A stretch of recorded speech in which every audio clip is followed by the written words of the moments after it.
Maayong adlaw mga kapatid, liway abas ni para sa News 5 Bisaya.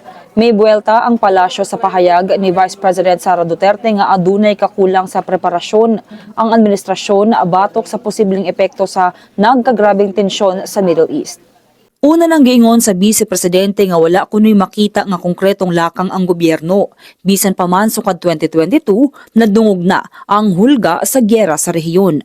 Sumala kang Palace Press Officer Yusek Claire Castro, magkauban silang nangampanya ni President Bongbong Marcos isip uniteam sa eleksyon kaniadtong 2022. Giingon ni Castro nga kung dugay nang nahibalaan sa Vice Presidente ang posibilidad sa tensyon sa Middle East, untag gipahibalo niya dayon kini sa mga awtoridad aron makapangandam sa posibleng epekto niini. Dugang paniya nga dili tinuod nga walay gihimo ang administrasyon tungod kay gipahigayon dayon ni President Marcos ang paghatag og fuel subsidy alang sa mga PUV driver. Apil usab sa mga lakang sa gobyerno ang pag-apod-apod og cash assistance sa Department of Social Welfare and Development alang sa mga sektor nga apektado sa pagsaka sa presyo sa krudo. Gibutyag usab ni Castro nga sa pagsugod sa kagubot sa Middle East, anaa sa laing nasod si Vice President Sara Duterte. Kini sa naman tong update, magpadayon sa pagbantay sa social media page ni News 5 para sa mga balita ug update.